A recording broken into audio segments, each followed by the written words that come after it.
was singing in the shower one day when he realized it, his voice coming from two places at once.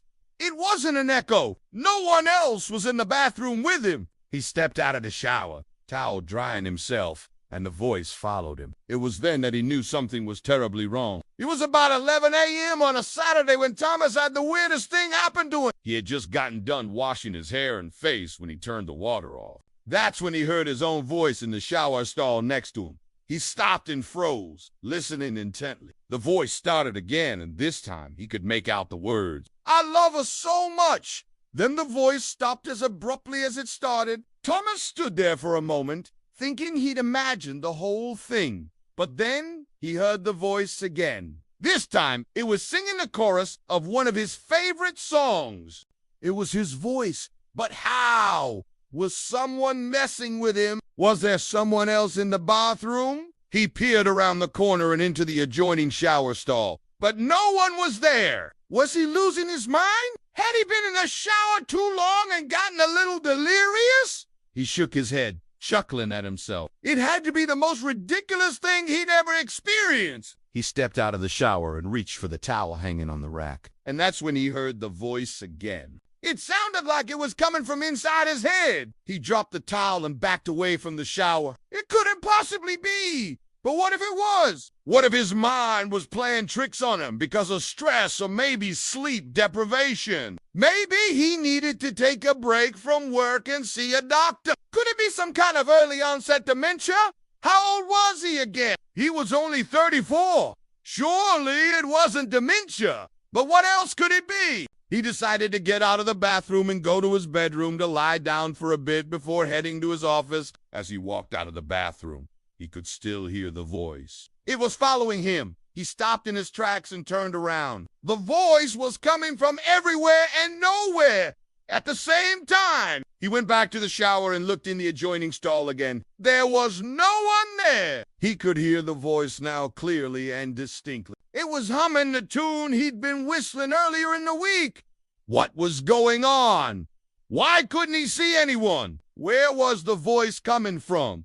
Was he having a stroke? Should he call 911? The thoughts raced through his head like a runaway train. Suddenly, another thought struck him. His wife, Anna, was in the hospital giving birth to their baby girl. Their son, Thomas Jr., or Tommy, as they called him, was staying with his grandmother for the week. So it was just him in the house. There was no one else who could have possibly been in the shower. He pulled out his cell phone and dialed Anna's number. She picked up on the second ring. "Hey, honey," she said. Her voice was weak but happy. "How's everything going?" he asked.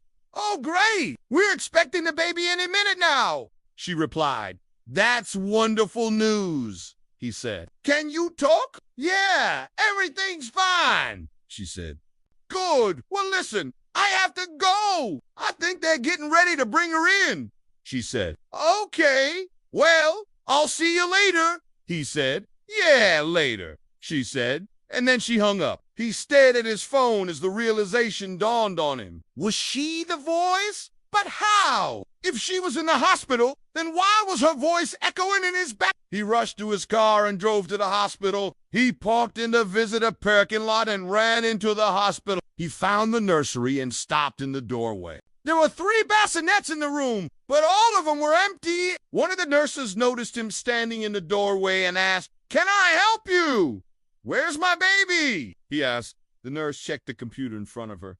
"You mean your daughter?" "Yeah," he said. "She hasn't been born yet. Your wife is in labor right now," the nurse said. "Oh, okay, sorry to bother you," he said. He left the nursery and headed back to his car. He sat in the driver rest seat for a few moments, trying to figure out where the voice was coming from. It was faint now, but he could still hear it. He got out of his car and went to the trunk. He opened it and saw his guitar case. He pulled it out and opened it. He took the guitar out and brought it with him as he went back to the hospital. The nurse at the front desk stopped him again.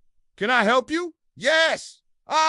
Where's the chapel?" "Down the hall and to the right. 3rd door on the right," she said. "Thanks," he said. He walked down the hall and found the chapel. He pushed open the door and stepped inside. He didn't see anyone, but as he looked around, he noticed the guitar on a stand in the corner. He walked over to it and picked it up. He strummed a chord, and the sound echoed in the vast emptiness of the chapel. That's when he heard her voice again. I love you so much. It was coming from the guitar. Or was it? He closed his eyes and listened intently. It was his guitar. The sound of his voice was being amplified by the wooden frame and resonating through the body of the guitar. But how could his guitar be in the bathroom at home and here in the hospital chapel? He looked at the guitar in his hands and then at the empty chapel.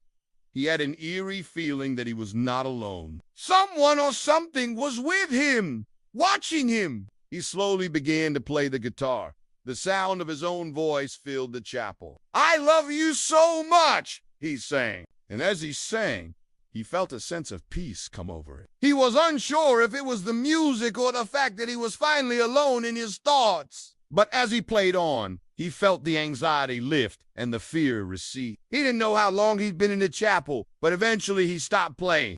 He set the guitar down on the stand and walked out of the chapel. He drove home slowly, lost in thought. When he got home, he went straight to the bathroom to check the shower again. It was empty. He could still hear the voice faintly, but now it was his own voice.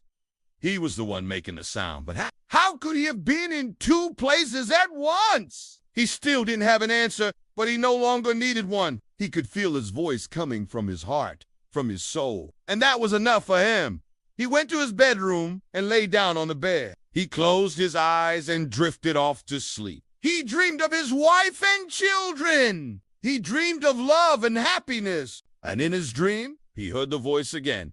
I love you so much. And he just knew that everything would be all right. When he woke up the next morning, the sun was shining in through the window. He could hear birds chirping outside, and he could feel the love of his family surrounding him. He got out of bed and went to the bathroom to check the shower again. It was empty. He could still hear the voice faintly, but now it was his own voice. He was the one making a sound. But how? How could he have been in two places at once? He still didn't have an answer, but he no longer needed one. He could feel his voice coming from his heart, from his soul, and that was enough for him.